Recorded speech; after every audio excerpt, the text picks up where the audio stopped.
Dear audience, our program will begin shortly. Please take your seats.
Distinguished delegates, ladies and gentlemen, welcome to this town hall. Our candidates will be with us shortly. When we begin, you could be on television, so please be aware of that. After the town hall, you will have an opportunity to participate in a poll. There will be a QR code that will be shown on these big screens that you can scan and answer questions. After the town hall, you are welcome to stay to listen to our post-town hall analysis on Bloomberg Television. We thank you very much for being here. We hope you enjoy the town hall. Thank you. Big mic now on your table. Yeah. So it'll be shared. Why do I feel like I'm hearing, am I? At the end of this year,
Welcome.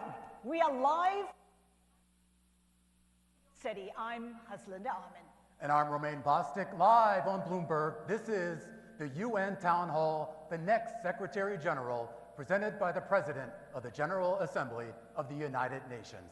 To start, here's the President of the UN General Assembly, Annalena Baerbock. Ladies and gentlemen, dear world citizens, I greet you from the United Nations General Assembly Hall in New York, the heart of multilateralism. Today marks a critical step in the selection of the next Secretary General of the United Nations, probably one of the most challenging, but also most honorable job in the world.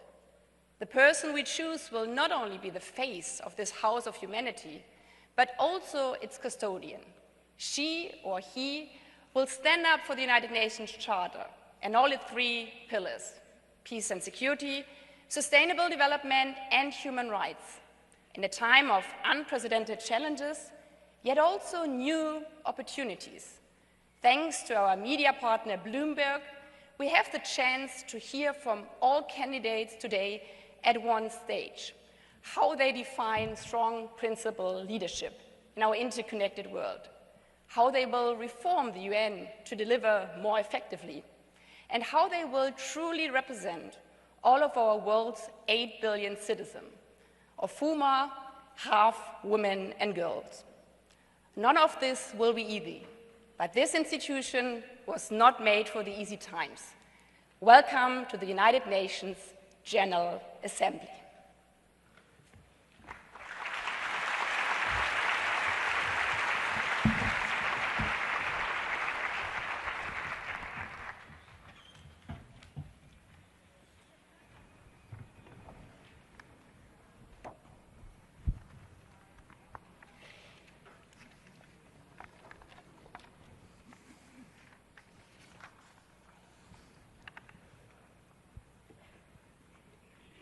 Good evening. Tonight, the President of the UN General Assembly, in partnership with Bloomberg, bring together the candidates seeking to be the next Secretary General of the United Nations. At the end of 2026, Antonio Guterres will end his second 5-year term as Secretary General, passing the baton to a successor. That person, which could be one of the people about to take this stage today, will inherit an institution tasked with finding ways to confront persistent warfare in Ukraine and the Middle East, to address widening economic gaps for developing nations, to reckon with the blistering and disruptive advance of artificial intelligence, and to navigate the intensifying and divisive competition for global influence amongst the world's major powers. Yet, the UN's mission extends beyond responding to crises. Every day it works to promote peace and security, advance sustainable development, defend human rights, and deliver humanitarian assistance to millions of people around the world. The next Secretary General will take office at a moment when global challenges are becoming more interconnected, even as international cooperation is becoming more difficult. The Secretary General commands no armies. It writes no laws. The office, it depends on diplomacy, persuasion, and the ability to bring together 193 member states to find common ground on the world's most pressing challenges. You will hear directly from 6 candidates seeking to become the next Secretary General of the United Nations. They will share their vision for leading one of the world's most historic institutions into a future of profound change. Please welcome the candidates. Michelle Bachelet.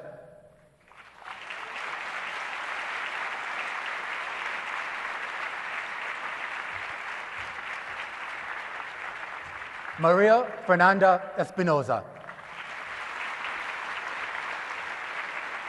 Rafael Mariano Grossi.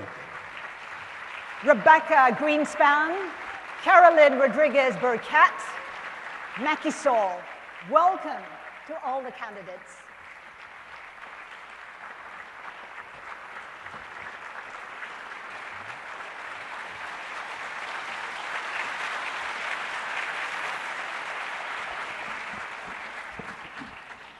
Before we get started, here's how tonight's town hall will work. Over the next 90 minutes, we'll discuss a range of issues facing the United Nations and the international community. Each of our candidates will have the same opportunity to address the audience and to respond to questions. The town hall will include opening statements from each candidate, followed by questions from Bloomberg. We will also take queries from the audience, which includes delegates from member states, representatives from non-governmental organizations, as well as UN staff members. Now, to ensure fairness, speaking will be done in a way that is actually tracked for each candidate. All of the answers will be in English. However, for candidate Macky Sall, the answers will be in French, and you will hear a translator. The candidates can see a clock to let them know how much time they have for their answer. A yellow light will signal when they have 15 seconds left, and a red light will signal when time has expired. After that, we'll ask the candidate to wrap up, and if they do not wrap up quickly, unfortunately, the microphone will be cut off. If we, the moderators, judge that a candidate did not answer the question, we reserve the right to follow up. Our goal tonight is straightforward: give each candidate the opportunity to share their priorities and vision for the future of the United Nations. Now, with that said, let's begin with our opening statements. We asked of each candidate in advance, what makes you the best person to be Secretary General? For this section, you each have 2 minutes for your statement, and we'll begin at the end of the podium with Michelle Bachelet. Thank you. I want to thank the PGA for organizing the debate, and I welcome all the other participants. I believe strongly that the UN is the most remarkable achievement of diplomacy in history. Its service to our peoples in all the 3 key pillars has been, I would say, crucial and completely irreplaceable. Of course, it has shortcomings, and the current crisis doesn't make it less relevant and less needed.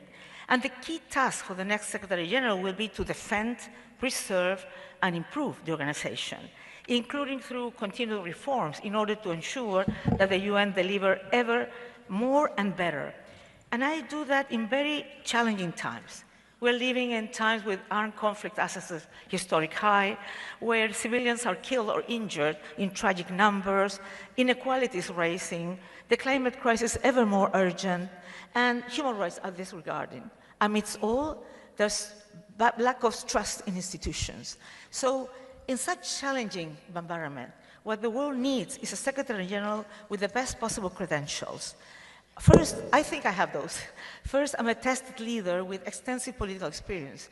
I was twice President of the Republic. In my country, President of the Republic is head of state, but also is head of government. I proved I can lead complex negotiations and make difficult choices while finding democratic, I would say, compromises and building trust and bridges among world leaders. Second, I have managerial skills. I was twice minister, health and defense, and twice principal of UN entities. In all cases, I demonstrated that I have the vision, the courage, and the ability to enact change. Not only specific reforms, but also continued reforms to continue improving the institutions. Third, I combine firm attachment to principles and a focus on solutions, values, and realism. I will be partial to the charter only. And lastly, I think it's time for women on the helm, and I duly care for the planet and humanity. Thank you very much. Thank you, Madam President. Now to Maria Fernanda Espinosa, Ecuador. Good afternoon. I think there are 3 reasons why I believe I am the right person to serve as the Secretary General of the United Nations. Number 1, because I have led this House. You elected me as President of the General Assembly, and in that role, I worked with every member state. I listened to every voice. I built consensus even in the most difficult times. I spent Christmas and weekends sitting in negotiation rooms. I know how this institution works, the potential it has, and the challenges. Number 2, I am a reformer with a proven record.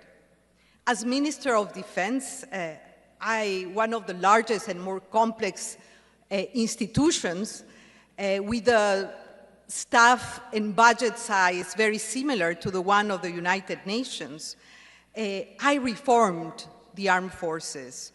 Reform was not a slogan. It led to true modernization of the institution. It strengthened its accountability, its effectiveness, its impact, and in order for the armed forces to address the new threats to peace and security in the country, from organized crime to cybersecurity. So what I did is I introduced a new business model for the armed forces. So I had the courage to transform. And number three, I bring a truly 360-degree understanding of the organization.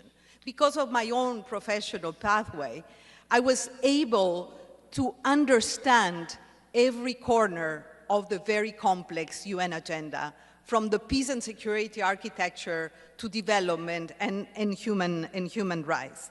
So I know very well what is the great potential of this organization, what are the obstacles, and I'm ready to face those. I think the United Nations needs a Secretary General who can unite member states, deliver reform credibly, and restore confidence in the institution. And of course, I am prepared to make that contribution to the organization. Thank you. Thank you, Minister Espinosa. Next, we go to Rafael Mariano Grossi, Argentina. Thank you very much. Good evening, everybody. The coming selection of the next Secretary General could arguably be one of the most consequential in the 8 years of history of this great institution. The fact that we are living in a world where conflicts abound, where we are registering the highest number of armed conflict in the past 40 years, inequalities, problems in every single pillar, as we know them for the work of the organization. And that converges with a moment where profound doubts and skepticism about the ability of the United Nations to address effectively any of these problems. We see, and it's hard to see, that the UN is absent from the resolution of the most serious conflicts that we are going through. And we also see that we are not performing at the level we should be in other areas. But multilateralism can deliver. And I say this because I live it, and I live it every day. I live it through the work of an organization dealing with one of the most dangerous, sensitive, and gravest of areas in international life: nuclear weapons, nuclear safety. And we, through the IAEA, have been able to act, and to act effectively in theaters of war, to talk to leaders who are fighting with each other, and be accepted as an interlocutor. This is what the UN must recover. This is what is at stake now.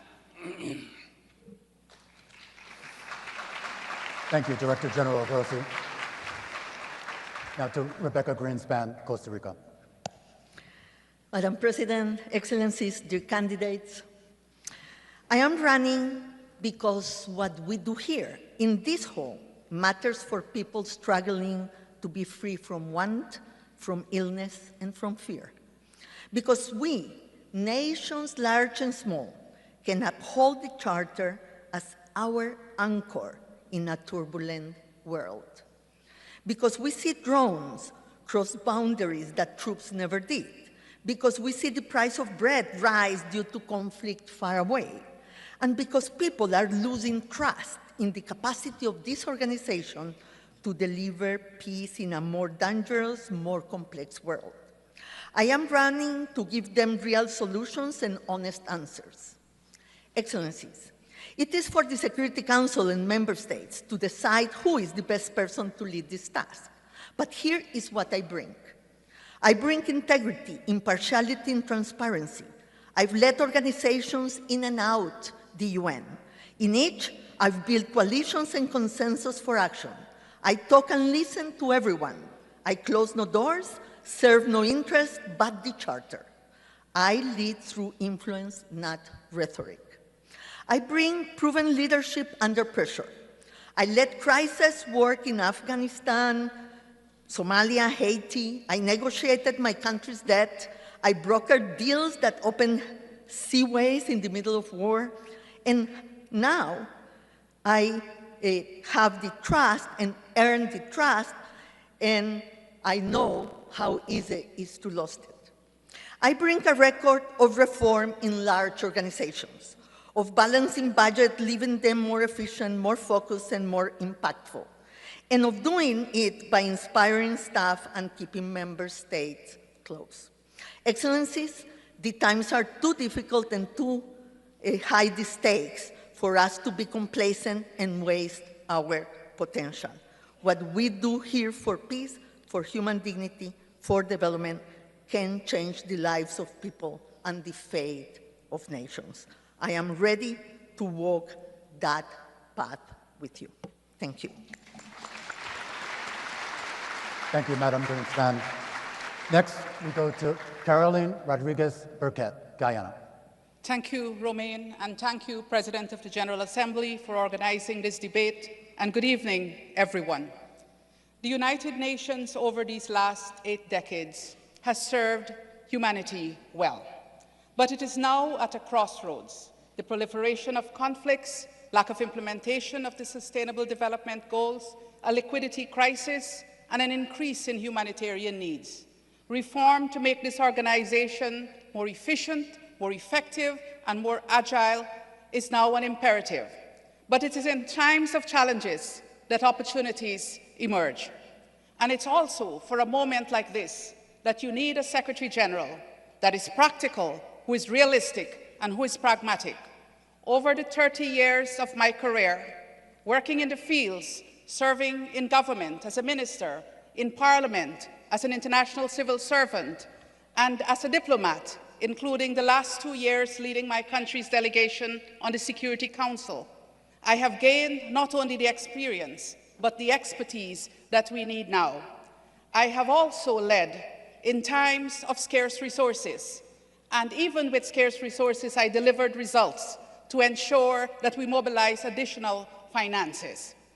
I have also had the approach of building bridges, uniting people around common goals and objectives, and ensuring fairness. These are the attributes that I believe we need in the next Secretary General, and this is why I have put forward myself so that we can work together to make the UN fit for purpose for now and for the future. Thank you. Thank you, Ambassador Rodriguez Burkett. And next, and finally, we go to Mr. Macky Sall, Senegal. Thank you very much. What I wish to offer is added value based on experience. First, I bring national experience as a former head of state, built over nearly 40 years of public service. I have learned to listen, dialogue, and take difficult decisions. Second, I bring regional experience, including as chairperson of ECOWAS. This taught me how to manage crises in complex and political situations. Third, I bring continental experience through my chairmanship of the African Union and NEPAD. These responsibilities allowed me to address Africa's major challenges, including peace and security, human rights, and development. I also led the successful campaign for the AU to become a permanent member of the G20. Together, these experiences taught me to work with leaders from all regions, listen to every perspective, and build practical solutions. If elected, I will use this experience at the service of member states. I will be a facilitator of dialogue and a Secretary General committed to implementation, reform, and restoring trust. Trust in the organization, trust among member states, and trust for the people we serve. I thank you. Thank you, President Sall. Now we'll move to our first round of questions. The candidates will answer questions from both us and our audience. Each candidate will have 1 minute to respond and will rotate who answers first based on a random drawing conducted before tonight's event. In our first section, it actually focuses on crisis and conflict. The United Nations, as we know, was founded to help maintain international peace and security, but as we speak, there remains unresolved conflicts in Gaza and in Iran, long-running humanitarian crises in Sudan and in Haiti.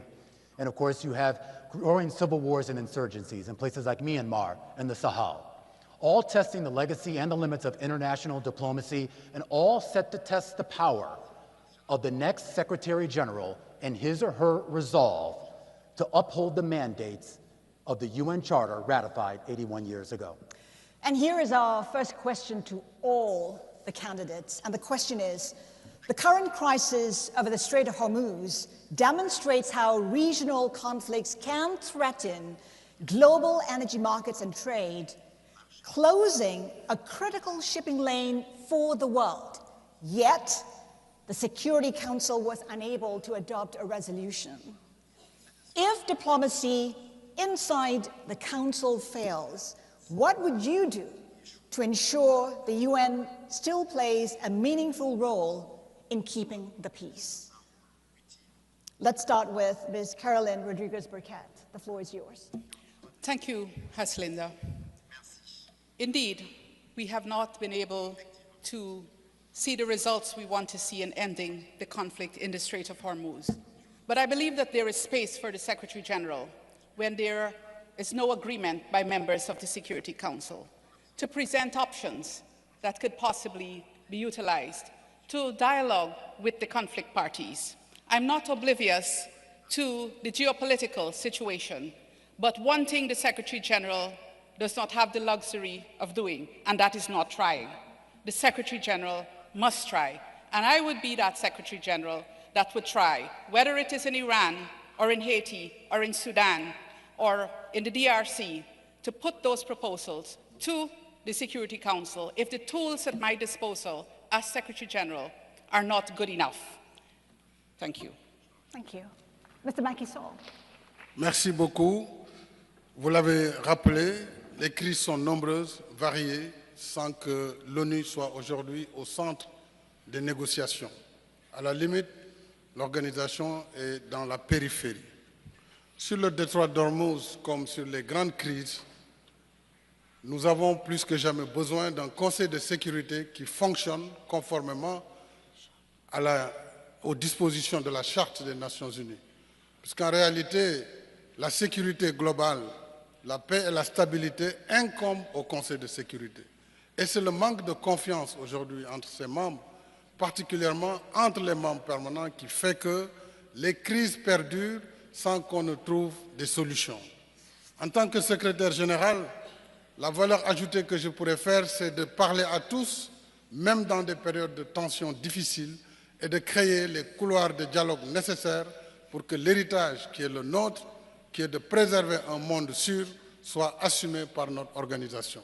Donc dialoguer avec tous, parler avec tous pour rétablir le dialogue et rétablir les ponts de communication. Rebecca Greenspan. Thank you.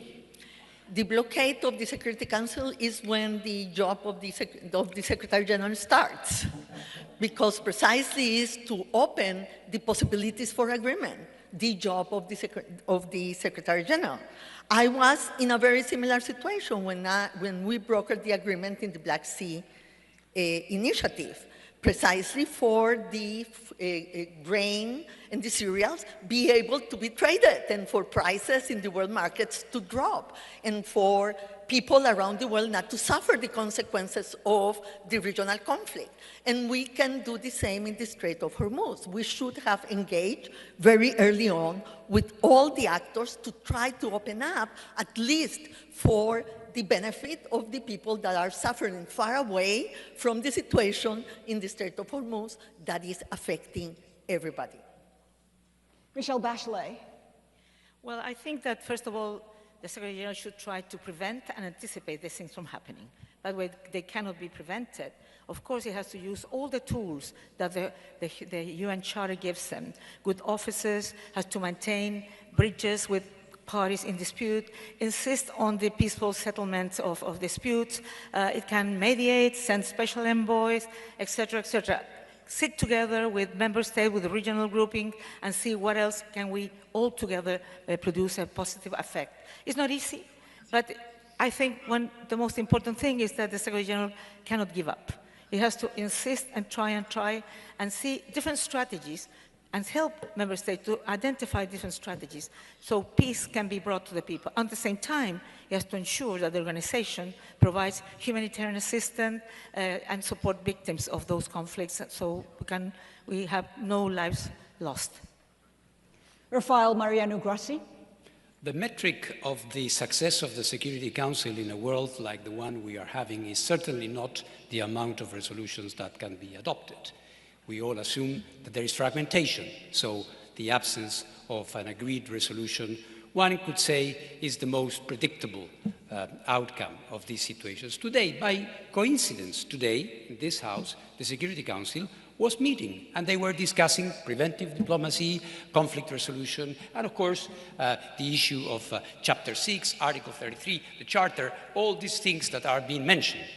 The issue, then, is not that we do not agree that the Secretary General has a role to play in those circumstances. The issue is to have the Secretary General that is really able to do that, to be impartial. Impartiality is one of the most difficult traits of the job of the Secretary General, which is not indifference, it is having the ability to put forward concrete solutions, to listen, not to condemn, to be there to solve a problem. Maria Fernanda Espinosa. Well, I think the conflict that you described shows us the current nature of conflicts. They are regional, they have spillover effects, and I think that the UN should mobilize the muscle of the UN to look at the spillover effects and support countries that are sometimes thousands of miles away because of the increase in energy prices, in food prices, the disruption of supply chains. So that is a role for the Secretary General. And the second role is, as my colleagues have stated clearly, persistence, being an honest broker, not just claim that you are impartial, but be perceived as an impartial, honest broker by the member states. There is always space for the Secretary General to operate as an honest broker. And of course, a Secretary General has to be persistent and physically present where she is needed. Ms. Espinosa, we thank you so much for that. Now, staying in the area of crisis and conflict, we have a separate question for each candidate. Again, the order is based on a random drawing. This is the first question, and it goes to Michelle Bachelet. Gaza has tested the limits of UN influence. The organization can document suffering and call for action, but it cannot compel the parties to change course. As Secretary General, what would you do when UN influence collapses like for Gaza and moral authority is not enough? Well, I believe moral authority is always needed. And you always need to speak out on the issues where violation of human rights have been, or where the violation of international law and humanitarian law is there. But of course, you have to insist on finding ways to put people together, to identify strategies that maybe are not perfect, but you can convince parties to go after that. So I think the Secretary General needs to be always open to possibilities, needs to be working with member states to identify in which way the Secretary General and the Secretariat can support the discussion that will be inside the member state. But also I feel you have not discussed that, but I think the General Assembly can also play an important role. Unity for Peace has been an important possibility when the Security Council has been deadlocked. So I think the Secretary General has to find all the possible options to try to make a difference. I just want to follow up, Ms. Bachelet. I mean, you build your career on moral authority. But when it comes to Gaza, obviously moral authority didn't work. It needed action. In your view, what's the mechanism, what tool could you use to change the outcome? Well, the thing is that there is the Article 99 that you can use and bring to the Security Council and to the General Assembly an issue that you feel can go in the wrong direction. But it depends on the moment and the context, because if you're talking about something that is already there, the Article 99 won't be the best.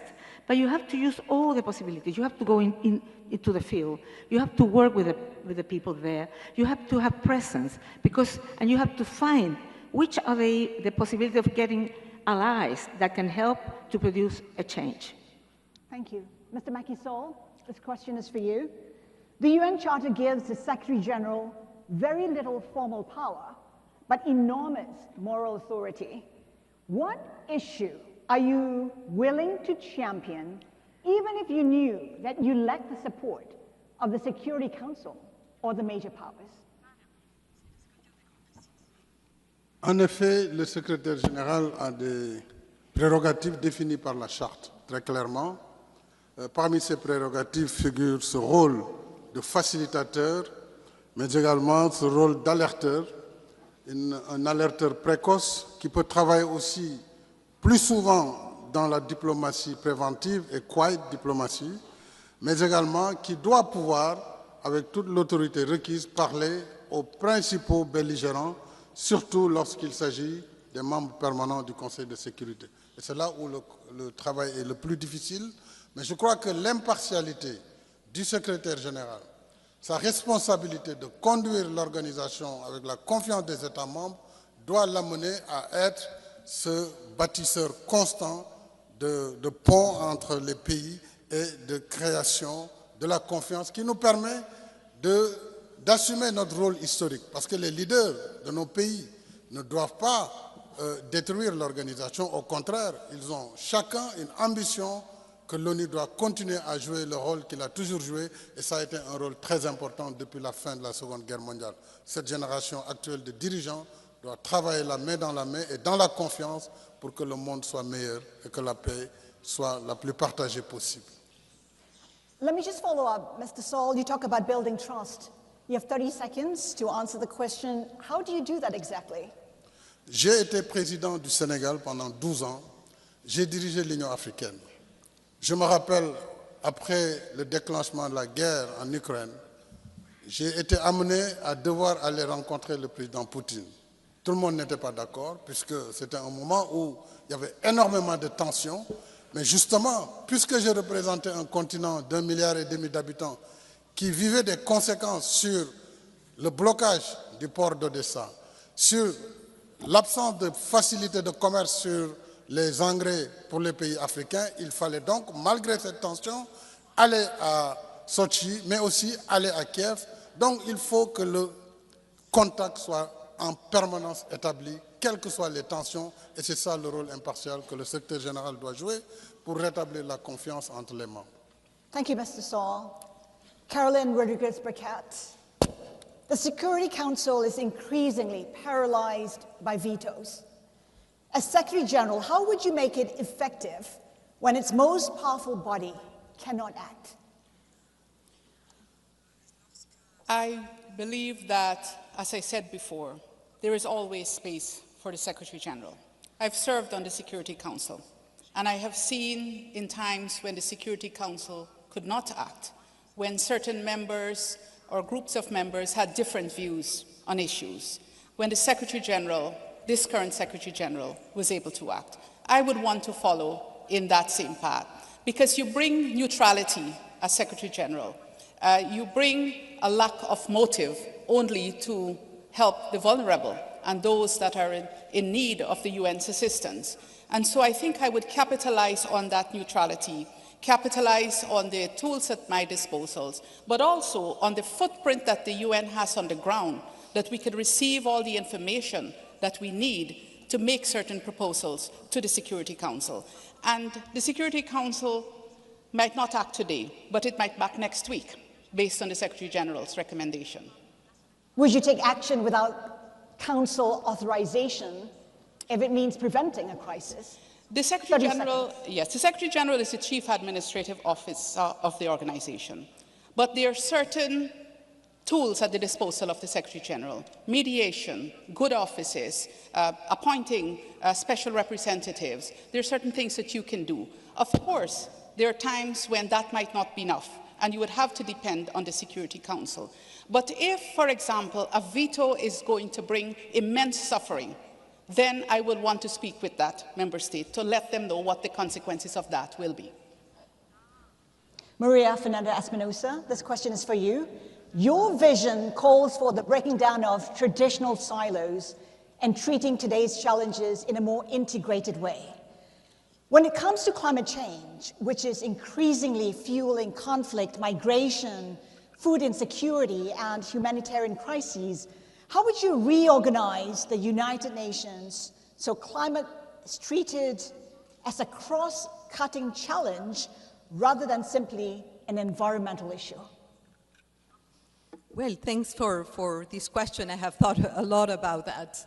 If we only think that there are more than 14 ASGs in this House dealing with climate change and not working necessarily together, climate change, I think it's not the problem, it's a symptom of a lack of harmony between our consumption and production patterns, our footprint, and the impact it has. You said well, climate change and climate shocks fuel conflict. What we are suffering is, I think, a crisis of implementation. We have the knowledge, we have the technologies, we have the agreements, we're very close to meeting for the 31 times in COPs, and yet emissions continue to grow. And yet small island developing states and coastal communities continue to suffer. I would say implementation, a cross-cutting approach, and support to member states so they build better resilience and better adaptation. All this comes with resources, enough access to finance, access to technologies, and institutional capacity. I would like to support countries to deliver on their climate commitments, bringing the House together. You talk about breaking silos. Which silo would you break first? Well, the connection between the development silos within the system, the connection also between conflict and climate, and the work that the Security Council does, but also the silo on human rights. I think both the three pillars should come together when we deal with one of the most, with the deepest existential threats to humanity and to the planet, which is climate change. Thank you. The next question is for Mr. Rafael Grossi, and it comes from a UN member state representative. Thank you very much. I am Katri Lõhmus, the Deputy Permanent Representative of Estonia to the United Nations. And my question is, what are the concrete first steps you would take as a Secretary General in a situation when a permanent member of the Security Council wages a war of aggression against another member state? Thank you. Thank you very much. I think the first thing that the Secretary General has to do, if I may, regardless of the fact that it is a permanent member or not a permanent member, any member of the United States triggering a war or using aggression is serious enough for the Secretary General to step in. And what we need to do is to restore this credibility of the UN as a valid interlocutor, and then use the tools at hand, which are many. Which tool in particular would you go for first? Secretary General must use all the tools that the Charter mentions, and this means, first of all, talking and listening. Second of all, tackling a conflict from a realist perspective, which means that nice words won't do. We have to look at the roots of the conflict. We have to know why a country took the most gravest decision of all in international relations, which is the use of force, a decision that does not come lightly. So we need to understand that, and we need to understand, of course, the victim of that aggression, and provide for solutions that are viable. This question is for Rebecca Greenspan again. It comes from a UN NGO representative. I am Kabin Doumbia, representing Appui Solidaire pour le renforcement de l'aide au développement, NGO Astrad Mali. And my question is, across many regions, particularly the Sahel, conflicts are increasing, driven by the impact of climate change, environmental degradation, food insecurity, and forced displacement. What concrete action will you take to train preventive diplomacy and ensure that climate security, local and community peace building become central pillars of the United Nations peace and security agenda? Thank you. Can you help me on the first part of the question, because I couldn't understand? Basically being asked how you would ensure that civil society, especially local organizations, are meaningfully involved in these efforts. In addressing the climate change yes. issue and the relationship of climate change with peace and security. Did I understand correctly? That's correct. Yeah, thank you. Thank you very much. I'm sorry the sound was not very, very good. First of all, I really believe that climate is becoming an issue of peace and security. You know, most of the displacements that we are seeing today from people are because of climate issues. And so obviously it desestabilized countries, desestabilized regions, and the relationship with the local organizations to be able to craft these strategies, to be able to help the communities, is a major pillar of any action that the UN has to take. I have said very clearly, you know, the UN is unique, but it's not alone. Many times we want to do everything in the UN, but what we need to do in these cases, in many cases, is precisely to partner with regional organizations, to partner with local organizations that are able to be with the boots on the ground, with the knowledge, with the closeness to the people, for us to be able to act much more accordingly to the needs of the people. Let me just follow up, Ms. Greenspan. I mean, the UN often uses the phrase local ownership, but it seldom gives power to local organizations. What do you suggest can be done to address that?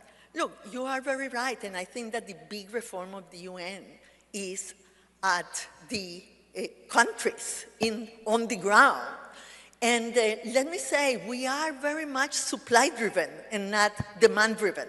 And to be demand-driven, we need to empower also our people on the ground without, you know, headquarters always trying to be like a wall between the ground and the member states. So let's do the reform on the ground for the UN to act as one and partner with the organizations on the ground, the ownership of the country, but also the ownership of the civil society, so we can together face the challenges that are so big and so important, so complex, that will need the action of all of us. Thank you, Ms. Greenspan. All right, let's get right to our second section now on UN reform and leadership. Because whether the United Nations actually succeeds in advancing peace and security, sustainable development, human rights, all of that ultimately depends on the strength of the institution itself. And this, of course, coming at a time when confidence in international institutions is under strain. Many governments are calling for a UN that is more effective, more agile, more accountable. There is also growing support among member states for the United Nations to appoint its first female Secretary General after 8 decades of male leadership. Our next question will go to each of the 6 candidates. You each will have 1 minute to respond. And we start there.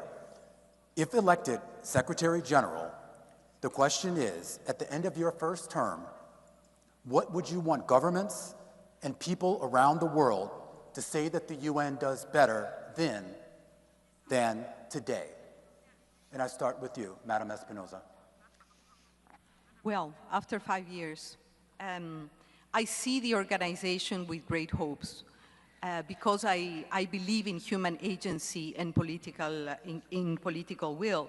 So what I envisage is a UN that is trusted because it has delivered for people, more agile because it has transformed itself, and more united because it has renewed its sense of purpose. And the purpose of the UN is very simple, is to prevent conflict and to protect people.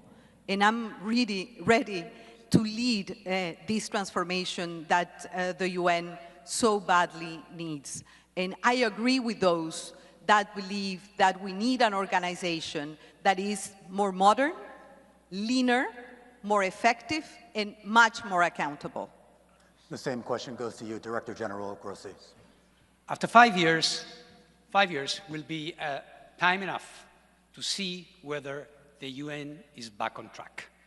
Firstly, by addressing and being seen as effective in addressing the most serious issues in front of us, be it in the area of peace and security, development, human rights, or any of those. This is very important. Perhaps we might not be getting them right 100%, but it will be clear whether the UN is back or not. And the second is that by that time, we will have shown that we had the ability to reform, that we had the ability to have a leaner but more focused and more effective UN. 5 years will show that. Thank you. The same question to you, President Bachelet.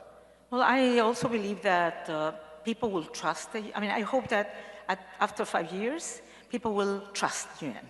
And they will trust because they will see a UN that's closer to their issues, that is responding better to their needs and their demands, who is also, I believe that the reform will produce a leaner UN, but muscle one, because we need a UN that is leaner, but not weak. We need a UN that is able to produce what people need to produce, they have to have. I believe in a UN that could be closer to the states, and they feel that the Secretary General and the UN represents truly the 193 member states, and that everybody can have a voice that will be heard. The UN is this unique space when everybody, weak, powerful, and powerless countries can dialogue and can find solutions. And if we are able to produce that in the UN, I think people will trust the UN, and that will mean that the UN will continue doing this relevant and essential role. Rebecca Greenspan. Yes, 5 years from now, I would like nobody to ask me again, where is the UN? That will be my indicator. I would like to see a UN that is back at the table in the scenarios of conflict. I would like to see a UN that has rebuilt trust, but has used that trust to deliver results on the ground. A more united, more effective, more agile UN. But also a Secretary General that has opened the spaces and the partnerships, the engagement with the Security Council and with the membership of the General Assembly, and that is able to bring them to the table, to bring them to talk and dialogue. What are the different ways in which we can tackle the problems? A Secretary General that has open doors and that is used by every member of this hall to solve the problems that the people face. Ambassador Rodriguez-Burgett. A few things. First, that the reforms that the UN is engaged in now would have been completed and would have started to deliver, especially on the ground, because that's where the impact is most felt. And that also we have a post-2030 agenda that is realistic and that is workable, mindful that this next Secretary General will be there in 2030, so we need to start working on that post-2030 agenda, and we should have that by the next 5 years. Also, that the UN must be more present, especially in the peace and security arena, that we would have moved from where we are today to a UN that is delivering better in peace and security, both on the prevention side and ending of conflict side. And also that we would have seen that a woman as Secretary General can deliver working with member states. Mr. Saul. Merci beaucoup. Au terme de mon mandat, si j'ai la confiance des États, je voudrais laisser une ONU confiante, une ONU efficace, une ONU qui aura réussi sa transformation digitale, profitant des bienfaits de l'intelligence artificielle, mais surtout une ONU réformée tant au niveau du secrétariat qu'au niveau des États membres. Parce qu'en réalité, sans les États membres, quelle que soit la volonté du secrétaire général, les réformes seront timides. Au niveau des États membres, il nous faut réinterroger nos méthodes de travail. Nous avons 40 000 mandats aujourd'hui qui ont été activés dans les différentes instances de l'organisation. Plus de 27 000 réunions annuelles. Alors, l'impact doit être prouvé. Et c'est cette réforme des méthodes de travail qui devra nous permettre d'arriver à l'efficacité, mais aussi une meilleure harmonie entre les différents services de l'organisation. Et je voudrais, pour terminer sur ce point, prendre l'analogie de l'orgue, qui est un instrument musical très important, qui utilise des tuyaux, mais chaque tuyau émet un son qui peut être grave, qui peut être aigu, qui peut être cristalline, une note cristalline. Mais il faut un orguiste, quelqu'un qui sait mettre en harmonie ces différents instruments. Nos organisations, avec les différents services, doivent avoir un organisateur de cette harmonie. Et si l'ONU devait être un orgue, je crois pouvoir avoir la capacité de donner une belle partition au nom des peuples que nous représentons. Thank you. Mr. Grossi, there is definitely a difference between influence and authority. The Secretary General often has influence through the power of persuasion. Can you give this audience an example of where you have used your influence over authority to get what is necessary? Well, I think it's clear that so far, and I say so far, because there is an ongoing war there, but we have been able, the IAEA, to establish the only independent multilateral presence in a theater of war to prevent a nuclear accident with radiological consequences at the Zaporizhzhia nuclear power plant, where our inspectors are now deployed, established. As you can imagine, as we all can imagine, it was not easy to get to that possibility. And we have negotiated 6 by now, ceasefires between the Russian Federation and Ukraine to be able to do indispensable repairs that would prevent a major accident. That is only possible through credibility. That is only possible when you come to the table, the real table, and not the imaginary table, with viable solutions. That is one example. Madam Bachelet, I am curious, just a little bit earlier, Mr. Grossi did talk about the idea of impartiality and independence. When we talk about the Secretary General and the dependence on member states to fund this organization, you, as Secretary General, if you were so selected, would have a duty to speak independently. If a major donor were to threaten to withhold funding unless you soften your criticism of them, what would you do? I will speak. I will speak out loud what I think is my moral authority and my duty. And I have to tell you, when I was UN Women Civil Director, there was this donor who came and said, if you do that, I will take all your funds. And I did it because that was what needed to be done. It took all the funds off, but we tried to fund other funds. So for me, neutrality, impartiality, independence is in my DNA. I've always done that all over my life.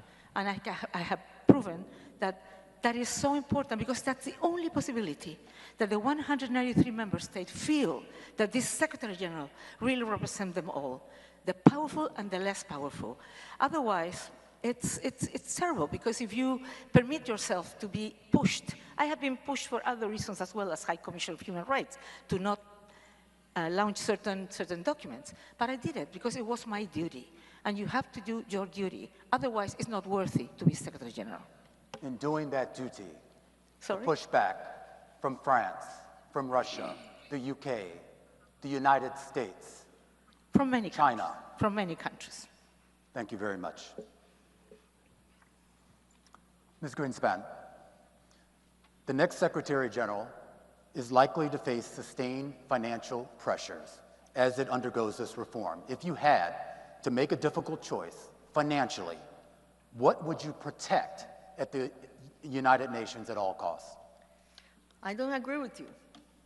First of all, because if we start by saying first what is everything that we are going to cut or stop to do, we will be in the worst situation. I have negotiated a lot in financial scenarios. Believe me, that's not the first thing you do. First of all, we have to build on the resolution that just passed here on the liquidity crisis of the UN and convince, because I think that the financial crisis is linked to the political crisis of the organization. So we have to protect the center, we have to protect the charter, we have to protect the 3 pillars, but we have to be more agile, we have to be able to deliver better results, have more impact, and use our resources wisely to convince that we are able to use the taxpayers' resources in the best way possible. But don't start by giving up. That will be a bad strategy. But even when many of those resources are being withheld, the amount of arrears right now to the UN, particularly by the United States, is unprecedented. Absolutely. I understand that, and believe me, I know the numbers, yes? But what I'm telling you is that it's not giving up from the beginning, not trying to convince, not trying to bring solutions to the problem that we are facing. And I think that part of it is try to have a stable financial path for the UN. When you don't know what you are counting on, you cannot be strategic and you cannot do your job. So I think that next year is a good year to have a package that will bring back a stable financial perspective for the UN. President Sall, you have used the word trust several times here tonight. How would you actually preserve your independence in the face of the P5 without losing trust of either the Security Council or the people that you are going to represent?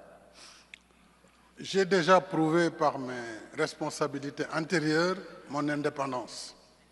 Mon indépendance qui a consisté dans ma diplomatie à dire qu'il n'y a pas d'exclusivité, qu'il n'y a pas non plus d'exclusion. Le dialogue, pour moi, s'impose avec tout le monde. Et aujourd'hui, cette crise de liquidité, en réalité, elle met en sourdine une crise de confiance. Et le prétexte, c'est la réforme. Donc, j'ouvrirai vraiment open book les comptes de l'organisation. Je mettrai également à la disposition de tous les États membres les propositions de solutions de réforme, tant au plan budgétaire qu'au plan des ressources humaines, de façon transparente. À partir du moment où les choses sont claires avec tous les États membres, il appartient maintenant à chaque État membre de remplir sa part de responsabilité et donc de s'acquitter de son devoir qui est sa cotisation par rapport à l'organisation. Mais le premier acte, c'est rebâtir la confiance et ça va être l'élément le plus important, je crois, dans le travail du futur secrétaire général. We now want to go back out to the audience for 2 questions, and the first one will be for Maria Fernanda Espinosa, coming from a UN member state representative. Thank you. I am Ambassador Kalilu Ibrahim Tutangi Deputy Permanent Representative of the Republic of Sierra Leone to the United Nations. As Secretary General, what specific UN Security Council reform would you champion? How would you engage in building the consensus to make it happen? Thank you. Well, thank you, Excellency, for the question. I think that the Security Council needs to improve its working methods and needs to be more effective. There were a few months ago, there was a special session looking at implementation of the resolutions of the Security Council, and there were many options discussed there, which I fully support. Basically elevating the role of the Secretary General as an intelligence provider, as an honest broker, as scenario building, as providing options to the service of the Security Council members. Now, regarding the reform of the Security Council, we should not only focus on numbers, but we should focus on effectiveness and impact. With regard to the role of the Secretary General regarding the reform, the Secretary General has to provide prime secretariat support for a process that is in the hands of member states.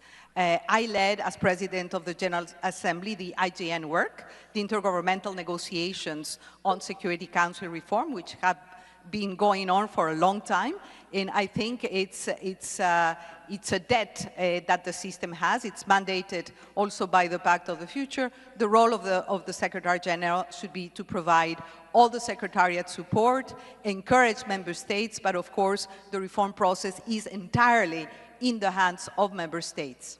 Would you support adding a sixth permanent member to the Security Council, particularly from Africa?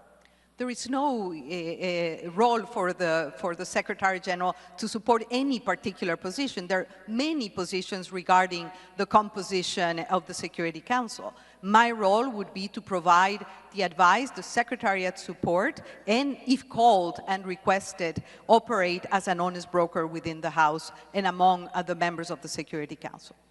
Our next audience question will go to Caroline Rodriguez-Burkett, and it's coming from a member of the UN staff. Good evening. My name is Feng Qi, and I work at the UN Secretariat here in New York. My question for you is, should you select it as the next Secretary General, how would you approach UN reform to strengthen staff morale, to improve managerial efficiency, and to ensure accountability across all levels of the organization? Thank you. Thank you for your question, and thank you for your work as a staff of the United Nations. First of all, we have already started in the Secretariat the reform to make it more efficient and more effective. And as Secretary General, I will continue that work to make, using technology, for example, to make it more effective. But a Secretary General is as strong as the team around her, and an organization is as strong as the people who work for it. And what I've heard in my consultations with member states, they would like to see the staff of the Secretariat look like the world it represents. And so certainly looking at the unrepresented and underrepresented countries will be a priority. I understand that change brings trepidation, and as we go through this reform, that will be very much present there. But I hope that I can be a motivator as well of staff as we work to deliver better. Thank you, Ambassador. Now we'll turn to our final section, Global Challenges and Opportunities. The defining challenges of the next decade, artificial intelligence, climate change, pandemics, migration, and economic fragmentation are reshaping the world faster than governments and international institutions can adapt. They transcend borders, blur the boundaries between peace and security, sustainable development, and human rights, and require new forms of international cooperation. Our final opening question is for all candidates. Each will have 1 minute to respond. The United Nations was created to bring governments together. Today, many of the world's most consequential decisions are not made by governments, but by private companies. What role should the Secretary General play in shaping the actions of powerful private actors who increasingly influence global security, development, and human rights? Mr. Macky Sall, we start with you. Merci beaucoup. C'est un sujet très important puisqu'il concerne l'un des piliers les plus importants, c'est le pilier développement. Et on ne peut pas parler de développement aujourd'hui et de financement du développement, parler de prospérité partagée, sans changer le paradigme du développement. Il nous faut aujourd'hui créer l'opportunité d'élargir cette prospérité au niveau mondial. Ça veut dire qu'il faut réformer d'abord l'architecture financière internationale. Le seul financement public, on le sait, ne suffit pas pour apporter des réponses appropriées. J'engagerai des concertations et même un dialogue global avec les États membres, les institutions de Bretton Woods, les IFIs, c'est-à-dire les institutions financières internationales, mais surtout le secteur privé, la société civile et la philanthropie. C'est en combinant l'ensemble de ces acteurs pour avoir une nouvelle facilité d'accès à l'ensemble des pays pour créer les conditions d'une prospérité partagée que nous aurons un monde plus sûr, un monde plus prospère, mais une prospérité partagée pour tous. Donc le secteur privé aura un rôle capital pour avoir du blinded finance pour cela. Thank you. Michelle Bachelet. Well, I believe that the Secretary General has to be a convener.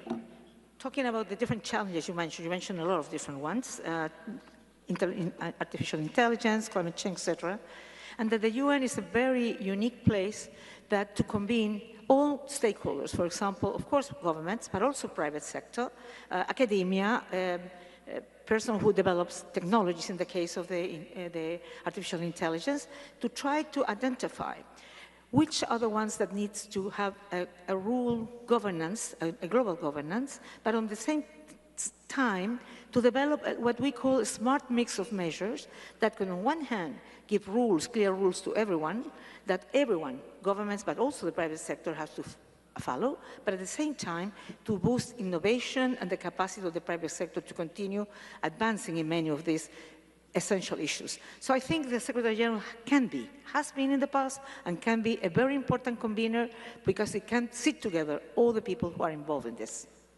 Rebecca Greenspan.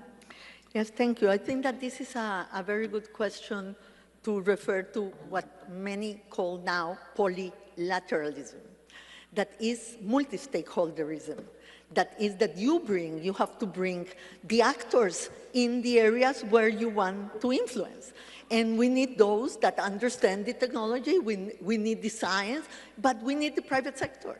And I think that we in the UN can use much more AI and much more new technologies to make us more efficient. And we can use it also in the scenarios of crisis to protect women, for example, with technology in many of the crisis areas where women are suffering.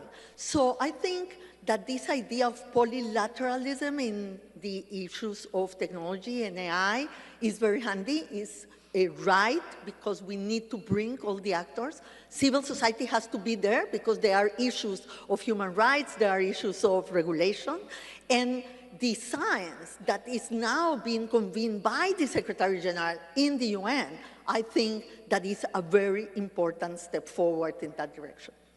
Carolyn Rodriguez-Burkett. I agree with former President Sall on the issue of development financing and how we can work with the international financial institutions. Ideally, it would be good if we have UN reform moving parallel with the reform of the financial institutions, but that might be too ambitious. But even if we can have small movements, incremental movements with the IFIs that are systemic and that will bring concessional financing, for example, to a large number of member states, especially developing member states, I think that will make things better for a lot of our people in the world. But I also want to speak about AI, because I believe that AI can be a force for good. But young people are concerned that AI will take their jobs. will kill their creativity. And so this UN, the wisdom of the 193, I believe, can come together to have an AI governance framework that can balance innovation and not stifle creativity, and at the same time, the concerns of our people. Maria Fernanda Espinosa. Well, I think the UN and the Secretary General is equipped to convene, to partner, to advocate, and that's exactly what we need in the world of today. You asked about the role of the private sector, and I think this is absolutely critical, because that's where we see innovation, we see jobs, we see resources, and that's what developing countries need right now. They need investment, they need access to capital, they need technologies, they need opportunity, and that's exactly what the UN should help provide. I would also like to refer to the importance of artificial intelligence. There is a revolution happening in front of our eyes, and we have seen the UN already convene a few days ago in Geneva. The UN being a convener, but ensuring that AI is used for good, and that the source code of all the new technologies is human dignity. So we should share the opportunities, but also share the risk and work on them together. The UN is very well positioned on that. And again— Please wrap it up, Ms. Espinosa. Excuse me? Please wrap it up. Oh, well, I was going to say that we need to come to grips on how to better integrate the power of the private sector to work together hand in hand with the UN. This is very important, understanding, of course, very clearly that this organization is an intergovernmental organization. The same goes for civil society. Rafael Mariano Grossi. Self-evidence of what the question has, the role of the private sector, must be understood in the UN, and apart from general assertions, we must see where we need to understand that. Of course, in the area of development, this is quite clear. Official development assistance is diminishing at dramatic pace, and we need to recognize that. We need to recognize how we do development assistance in a way that will allow capital investment, enabling measures to set foot and to allow this role of the private sector to be really efficient. So that requires an understanding that certain top-down approaches, sometimes ideological approaches, are not working.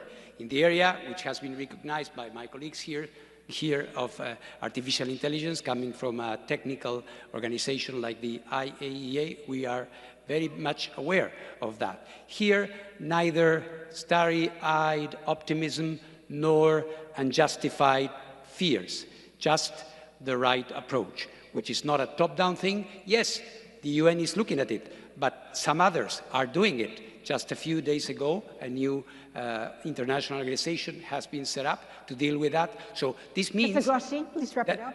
This means that there are different approaches. Thank you.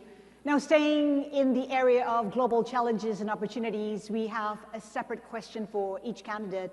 Ms. Greenspan, we'll start with you, and it's on trade. Trade is increasingly being shaped by geopolitics rather than economics. Tariffs, export controls, and shifting supply chains are becoming tools of national security.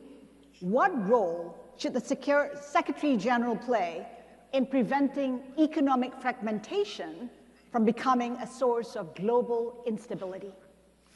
Thank you very much. Let me start to say from the beginning that in a multipolar world, if we don't have multilateralism, we will walk towards fragmentation. Multipolarity with multilateralism is what will give us the promise of inclusion and prosperity for all. So let's not see this as two different things. They are the same thing. Geoeconomics had a lot of space at the beginning of the century, yes? But now it's true. Geoeconomics and geopolitics are two sides of the same coin. You know that I come from a trade organization. I believe in trade. I believe in trade for small and medium-sized countries to be able to benefit from the global economy. And I think that multilateralism has to be put forward precisely to avoid fragmentation. Fragmentation will happen if multilateralism doesn't step up. Just to follow up very quickly, powerful states weaponize trade. What mechanisms can be put in place to shift that behavior? Well, but let me tell you, if you look at the numbers of trade last year, trade was much more resilient than all of us predicted. And why? Because we have regional trade. Regionalism is back. Integration, different agreements between groups of countries are setting the rules of the game for them, even if at the global level, trade is being weaponized. So those are resilient instruments that countries have used to make trade still an instrument for growth and prosperity. Thank you. Mr. Grossi, this question is for you. Artificial intelligence is changing warfare as rapidly as it's changing commerce.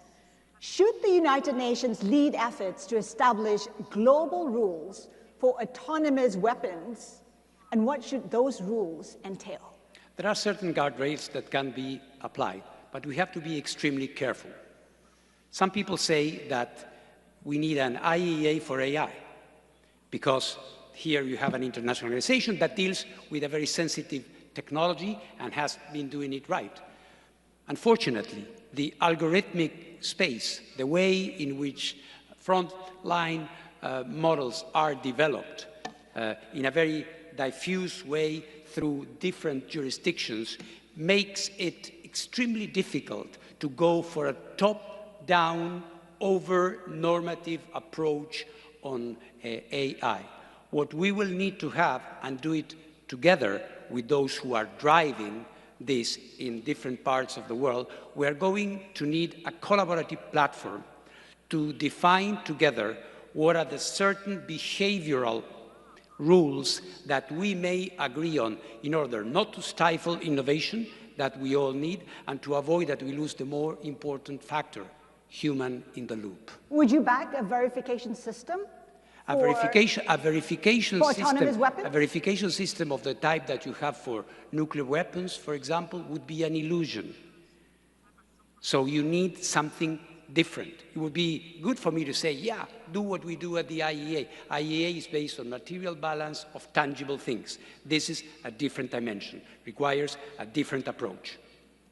Ms. Rodriguez-Paquette, the question is for you. What is the most important lesson from COVID-19 that the world has yet to act upon? And if another pandemic arises during your first year in office, what would be your first priorities be? Let's not call that into existence at all, because that would be devastating for the world community, especially now when we face severe financial constraints in many of our countries. Many of our countries have not recovered from COVID-19. And if you look at the report on the Sustainable Development Goals, you would see that COVID played a very big part in regressing that development for many states and stifling it in other states. I think we need to be prepared. We must always be prepared. God forbid there will be another pandemic, and we must be prepared for that. And I believe that the mechanisms that we have in place, the World Health Organization, for example, and member states being present there, and who went through the pandemic, all of us went through it, I think we are now better prepared for that. But if we don't have the necessary financing and the necessary vaccines and so on, we would see what would, the same thing would happen as happened before, where it was survival of the fittest. So what would you do? I mean, if wealthy nations were to hoard vaccines, what would you do? The Secretary General would have to use her voice. But apart from that, you will need to have the cooperation of all member states for us to address this. And this General Assembly discusses the pandemic ever so often, but I believe in the wisdom of our combined 193 member states as well. And we have seen what the pandemic has caused before, and I don't think that we want that to happen again. Ms. Espinosa, this question is for you. At a time of fiscal pressure and competing priorities, how would you convince wealthier nations that financing climate adaptation is an investment in global stability rather than simply foreign aid? Well, I don't think that we need to convince countries to do that. I think that the evidence, the data is out there, the science is out there. If you invest in resilience building and adaptation, you will have less migration, you will have more economic prosperity, you will have people living with dignity, protecting their livelihoods. So it is the best investment, and there is tons of evidence that that's the case. And I think we need more investment in adaptation for sure, more investment in resilience building. If you look at the outlook between investing in mitigation, in lowering emissions, and in adaptation, the balance is like that. So we need to balance investment in climate mitigation, adaptation, resilience building. The mechanisms are out there. There is a lack of implementation and political will. The Secretary General is well placed to make it happen and to make implementation and climate action a reality, especially because countries are for vulnerable countries in particular. Mr. Sol, this question is for you, and it comes from a UN member state representative. Good evening. I am Ambassador Taonga Mushayavanu, permanent representative of the Republic of Zimbabwe to the United Nations. And my question is, what initiatives will you implement to advance meaningful reform of the global financial architecture, including address the debt burden, as well as operationalizing the severe commitment so that the Global South can access development financing on a just and equitable terms? Merci beaucoup, Excellence, Monsieur l'Ambassadeur du Zimbabwe. Je l'ai dit tantôt, une concertation globale sera engagée pour réformer l'architecture financière internationale. On voit tous le poids de la dette. Et ce poids de la dette pour les pays en développement est moins relatif, est moins dû à l'ampleur de la dette qu'aux conditions de la dette. C'est-à-dire que les pays en développement, malheureusement, s'endettent 5 fois, voire 8 fois plus cher que les pays développés. Et cela est dû aux mécanismes qui sont en place. D'abord, les mécanismes de garantie, de primes, de risques par rapport aux pays en développement. Donc, cette concertation devra aussi impliquer les agences de notation qui doivent travailler de concert avec les États membres, avec les AFI, pour que nous définissions un cadre approprié pour un accès équitable aux conditions financières. On le sait, le financement public ne répond plus aux attentes, surtout qu'il a baissé drastiquement. Il faut donc associer le financement privé, mais mitiger le risque, parce que c'est là la limite du financement privé, et faire en sorte que les pays, par l'investissement privé, par le partenariat, puissent davantage commercer, et c'est dans l'intérêt de tous les États membres. Thank you. And now to Michelle Bachelet, a question from a civil society organization representative. Good afternoon. My name is Rosario Diaz Garavito, representing the Millennials Movement, and my question is, in a context where human rights are increasingly challenged, how will the human rights pillar be prioritized in your mandate? How will the United Nations ensure that funding for human rights remain as part of the humanitarian response, including through the Office of the High Commissioner of Human Rights? Well, as Secretary General, I must acknowledge and act upon legitimate concerns regarding the efficiency and effectiveness of the UN. As High Commissioner of Human Rights, I have seen firsthand how critical they are for the prevention of conflict. First of all, it's a real important tool on prevention of conflict and also on peace building, but also, I would say, as for the development of member states. And as a Secretary General, I will be ready to speak up with responsibility, but also with robust reason. Every time is appropriate, contributing to effective measures and also to end violence and violations. But I will actively seek to demonstrate to all concerned that human rights is crucial for international peace and also for sustainable development. I will ensure stronger coordination, I would say, among different agencies, funds, and programs that do develop human rights work at the ground. The other thing is to work with member states to avoid cuts to an organization that is chronically very ill financed, and also human resources are not big amounts of it. That's only, I believe it's only like 2 or 4% of the budget, of the regular budget that goes to the Office of the High Commissioner. And I will actively engage with leaders everywhere to ensure that we can mobilize voluntary contributions so human rights can be that important key pillar of the UN. Thank you, Ms. Bechley. Let's move to our final question now, and it does focus on the first words of the UN Charter. We, the peoples. You will each have 1 minute to explain what you see is the greatest threat facing the world's peoples. And I begin with you, Caroline Rodriguez-Burkett. I would say the threat to multilateralism. Multilateralism is the guarantee for our global security and protection, and we have to protect this at all costs. I know that the world out there is looking to see how multilateralism is benefiting the people on the ground. How is it ending conflicts or preventing conflicts? How it is delivering on development? But I also believe that we have an important responsibility, and as Secretary General I would work on this, is to communicate to our populations about the importance of the United Nations and multilateralism. The generation of World War II is not with us anymore. And history has a way of repeating itself if we don't learn from it and if we don't communicate about this.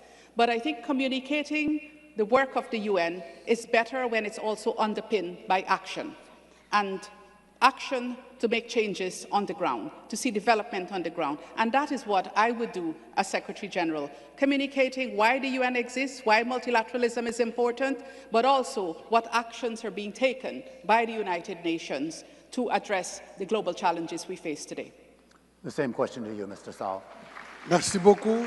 Si nous voulons représenter dignement les peuples et répondre à la promesse de la Charte, nous devons revenir aux fondamentaux de l'organisation, la paix, la sécurité, le développement, les droits humains.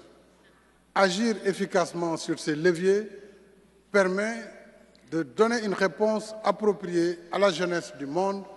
Je rappelle aujourd'hui, on a près de 4 milliards de jeunes pour lesquels il faut trouver une éducation, une formation, un emploi. Il faut surtout défendre les femmes dans leurs droits, les jeunes filles, dans leur éducation et dans leur statut. Donc, travailler de concert avec l'ensemble des États membres autour de ces priorités doit permettre, à l'issue des prochaines 5 années, de voir que l'ONU est revenue au centre du jeu mondial dans le cadre d'un multilatéralisme rénové au service de l'ensemble des États membres. Mr. Grossi.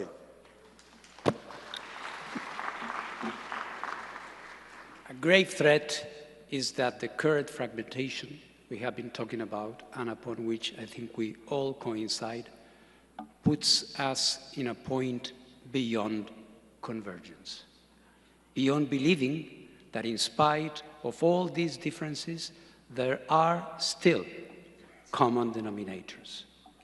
That generation 80 years ago had differences, but it understood that to avoid the scourge and the misery that had affected them twice in one generation, they had to do something different. We are in a difficult position now, and it is not impossible that we will reach the point that canceling out each other will be the rule.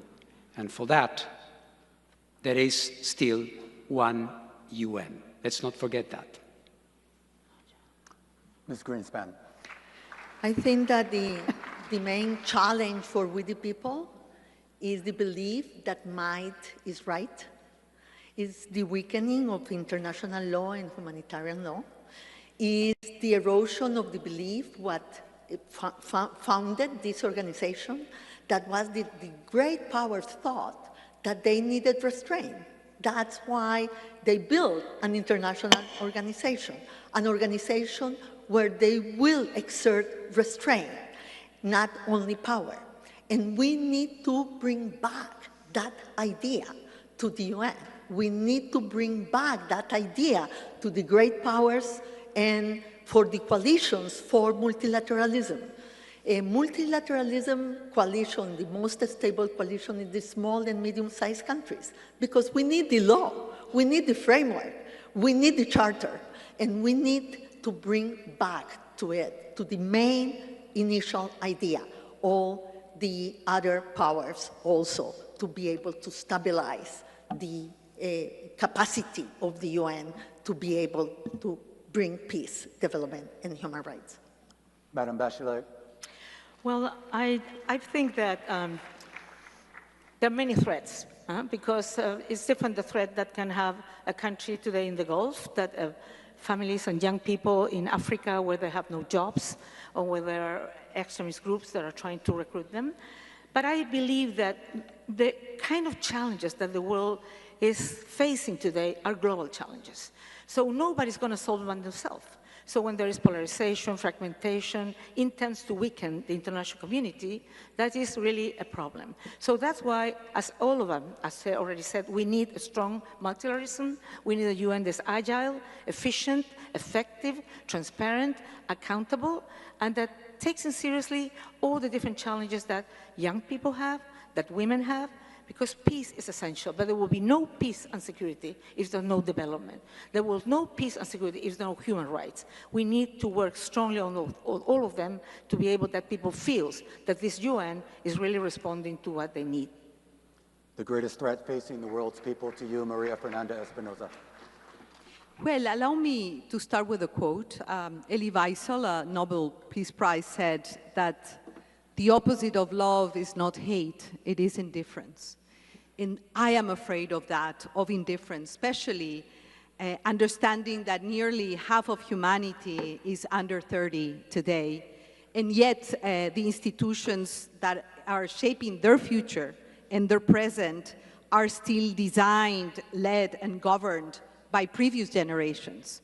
And we see that innovators, leading companies, but also the majority of combatants, including non-armed state groups, gangs, are filled with young people that do not see a future. So my other keyword would be trust. We need to regain trust in international law, in the UN Charter, in the role of the UN, in the importance of cooperation and collective action. And for that, I think that as Secretary Generals, potential, all of us, and hopefully me, our responsibility is to make the UN relevant again, to deliver, to touch the hearts and souls of people on the ground, to serve people on the ground, and not to confuse activity with impact, and to build an organization that is more accountable to the people it serves. That is my commitment. Thank you, Minister. Well, tonight you've heard from the 6 candidates seeking to become the next Secretary General of the United Nations.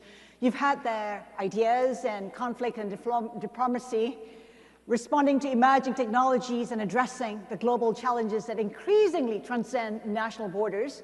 Now I'd like to give each of you an opportunity to make a closing statement. In your closing remarks, tell us what your priorities would be in your first 100 days as Secretary General. We'll go in the reverse order of the opening statements, beginning with Macky Sall. You have 2 minutes. Thank you very much. My immediate action will be to build a strong team based on competence, diversity, and balanced geographical representation. I will work on 3 main priorities. First, I will strengthen the UN's capacity on peace and security through preventive diplomacy, early warning, mediation, good offices, and closer cooperation with regional organizations, particularly on peace operations. Second, I will initiate an operational review of its structures and mandates to improve the organization's efficiency and impact. I will launch consultations with member states on reform, including the UNAT initiative. I will also work with member states to address the UN's liquidity crisis while improving accountability and transparency.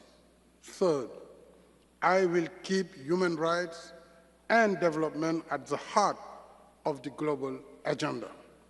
I will begin consultations on the post-2030 agenda with member states, the Bretton Woods institutions, IFIs, the private sector, civil society, and philanthropy. I will promote development financing based more on investment, trade, and partnerships while improving developing countries' access to capital market, knowledge, and innovation. In my first 100 days, I want to restore trust and put the UN on a path to become more agile, more effective, and ready to listen, act, and bring people together. Thank you. Carolyn Rodriguez-Burkett. The first order of business, obviously, will be deploying my senior team. And of course, it will be geographically balanced. Firstly, of course, competence, but geographical balance and gender balance. And then I'll focus on 5 things. First, it's reform, advancing the reform of the Secretariat, which will be under my authority. But another aspect of that reform is providing the member states with the neutral information that they need to make the structural reforms, because that reform is in the hands of member states. Secondly, it will be on conflict resolution and prevention. And there I would look how the tools at the disposal of the Secretary General, be it mediation or the good offices, can be used or can be better used, and start deploying those. Thirdly, the humanitarian situation. We have a really terrible humanitarian situation, and some work has already been done in trying to improve that. But I would want to advance that, looking at what are the impediments, political, logistical, and how we can deliver better. And thirdly, addressing the unrepresented and underrepresented countries. I will have to commence that, because that came up from a lot of member states in the interactive dialogue. And so I would want to start work on that. And commencing discussions with the international financial institutions. As I mentioned before, even small steps that are systemic, that can bring relief to countries, especially when it comes to concessional financing, would make a huge difference, even as we work for greater reforms. But I want to do that in partnership, not from a pedestal speaking to the IFIs, but working in partnership and, of course, with member states. We have the multidimensional vulnerability index, and work has already started on going beyond GDP. But how do we use the MVI, for example, to work on concessional financing for the most vulnerable countries? And I would do all of this, working in close collaboration with member states, given my commitment to be close to member states, being accessible to member states in a very systematic way and not in an ad hoc fashion. I believe that's realistic for the first 100 days. Rebecca Greenspan. Yeah, momentum is set on day 1. So in my first 100 days, I will return peacemaking to the heart of the organization. I will restore trust in the UN as a convener and establish a good officer support unit in the Executive Office of the Secretary General, a small, agile team operating at the highest political level. I will engage from my first day in office with all member states, the Security Council, and the parties to conflict. On peacekeeping, we need an integrated planning structure for peace security. One-size-fits-all tools no longer work. Pretending otherwise wastes resources and erodes credibility. We must be demand-driven and not supply-driven. Focus on realistic delivery, and we must partner more with regional organizations. Second, UN 80 broke important ground. Member states have invested in this process that must not go to waste. But cutting costs is not enough. Without a vision of change, that only will make us weaker. I will reform how incentives work, tackle the behavior that drives duplication and unhealthy competition. And we also have to reform from the top, not only from the bottom. I will build on Resolution 80-270 to put these organizations' finance back on solid footing. Third, rebuild trust. This is the most important ingredient for transformation. As we move from point A to point B, there will be fear, uncertainty, and disruption to the status quo. Not all will be convinced, not all will be eager. I treat communication and credibility as part of mandate delivery. I will engage the public through the formats, language, and platforms that they use. I will embody the change I will bring to this organization. And day by day, recover people's trust in the work that we do. Please wrap up. Thank you very much. 100 days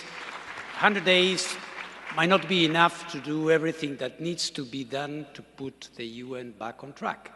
But they will be a very good indication whether we mean business or it's just the same old thing.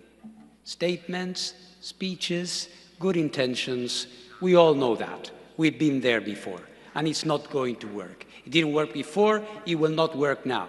We will have to have brutal honesty to recognize what we can do. And that will start with a different dialogue, a new deal, if I may use the expression, between the Secretary General and Member States. A new deal between the Secretary General and the Secretariat and the staff, to talk to them, to listen to them, not to sugarcoat problems, but to take care of them. It will need that we look at developmental areas with the wisdom that the new times and the new economic circumstances that we have dwelled upon during this conversation require. But that needs to walk the walk and not simply to talk the talk. When it comes to reform, of course, important. Everybody's a reformer now. Let's see what happens on January 1st. We will have to see and to separate what is within the mandate of the Secretary General and there, yes, resolution, not wasting time. And for what is in the hands of the membership to have this honest dialogue, to determine what is the level of our ambition. What do we really want to do with the UN? It is perfectly possible. We shouldn't lose hope. A UN that works, although it sounds incredible, is possible. Maria Fernanda Espinosa. Well, just to recall, 100 days is a little more than 3 months, no? And it's hard to be original here, but I have to say that I will work in my first 100 days to recover, to set the foundations better, to recover credibility and trust within the UN system, with member states, and with the people we serve. And basically, let me just speak about 3 issues. Number 1, it was already mentioned, but it's obvious. Establish a high-quality cabinet and a reformed executive office based on 3 issues: competence, competence, competence, competence, plus 1, which is integrity. And I really, as Secretary General, need to ensure that my decisions are well-informed and timely, and that I'm able to advise and inform member states. Number 2, focus on reform implementation and financial stability. Let me reveal something here. Today, 72 member states have not yet paid their dues to the organization. This is, of course, not only a financial issue, I think it is a message that we need to regain trust of member states so they see value for money, so they see that this organization is to become more accountable, more transparent, and more impact-driven. Of course, accelerate implementation and follow through the UN80 package and the decisions that have been made by member states. I think UN80, as I have said, is a very good start, but more is needed to transit from budget cuts and mergers of agencies and programs to a new business model for the UN based on impact, performance, and accountability. And number three, I will be present and visible where the crises and conflicts are. I will make prevention not a slogan, but an operating principle, a discipline, and I will establish very early a prevention and early action hub to inform member states on time, and I will have the UN machinery ready and active to prevent conflicts. I will be there myself, carrying the UN flag. And Please of wrap course, up, Ms. Espinosa. if I have to talk about crisis, let me close with that. This institution is on crisis. So I will be present here too to restore trust and communication with the staff members of this organization. We need to restore this capacity of dialogue. And basically, what I would do is recover the mandate of this institution in full, make the UN relevant, prevent conflict, and protect people. Thank you. Michelle Bachelet. Well, throughout my tenure, my overarching priority will be to be present and active, wherever, whenever, and however I can be of service to the purposes and principles of the Charter of the UN. But I always thought, when I was a president, that it's good to get objectives for the first period, because you focus on that and you can accomplish. So in my first 100 days, I will prioritize and accomplish, appoint key senior management officials on the basis of course, prove competence and integrity, but also we need gender and geographical balance. Personally, and very early on, I want to engage with member states on key management challenges. This means making substantial progress on how to best deepen and accelerate reforms that combine greater efficiencies and effectiveness. The goal will always be to make the UN leaner, but muscled. We don't want to make the UN weak. And in this area, it's not only to work and engage with members, but also with the staff, because I know that the staff want the same, want a very strong UN. Second, I want to secure, I will try at least to secure the financial stability of the organization through payment of assessed and voluntary contribution, which is indispensable for all else. I will review all institutional and financial tools available to the Secretary General under Chapter 6 in order to boost effective action on peacemaking and peace building. I will look very carefully at the recommendations made today at the Security Council. Meanwhile, identify opportunities for enhanced contribution to resolving current conflicts, especially where violations of human rights and international humanitarian law are the gravest and humanitarian needs the greatest. Guided by existing multilateral commitments, start a sustained and result-oriented dialogue with all relevant actors to exponentially increase finance for development and climate action. This is a very condition for robust, long-term sustainable development, and also something that's been absent here, the ensurance of the Agenda 2030. To succeed, I will work in good faith with all those willing to help ensure the UN continues to be the tremendous, powerful force for good it has been for decades. I think millions around the world truly need it. Thank you, Ms. Bachelet. Michelle Bachelet, Maria Fernanda Espinosa, Rafael Mariano Grossi, Rebecca Greenspan, Caroline Rodriguez Burkett, Macky Sall. One of you may be the 10th Secretary General of the United Nations, a Secretary General who will inherit a world more divided, more technologically complex, and yet probably more interconnected than at any point in the UN's 81-year history. But there are going to be a lot of challenges that one of you will have to face as the next leader. And the decisions that the next leader will make over the next several months will have an inordinate impact on the next 81 years of this institution and the ability to be an effective steward for the world's 8 billion people. From all of us at Bloomberg, thank you to the President of the United Nations General Assembly and her team for their partnership in presenting this town hall. And thank you for joining us. Good night.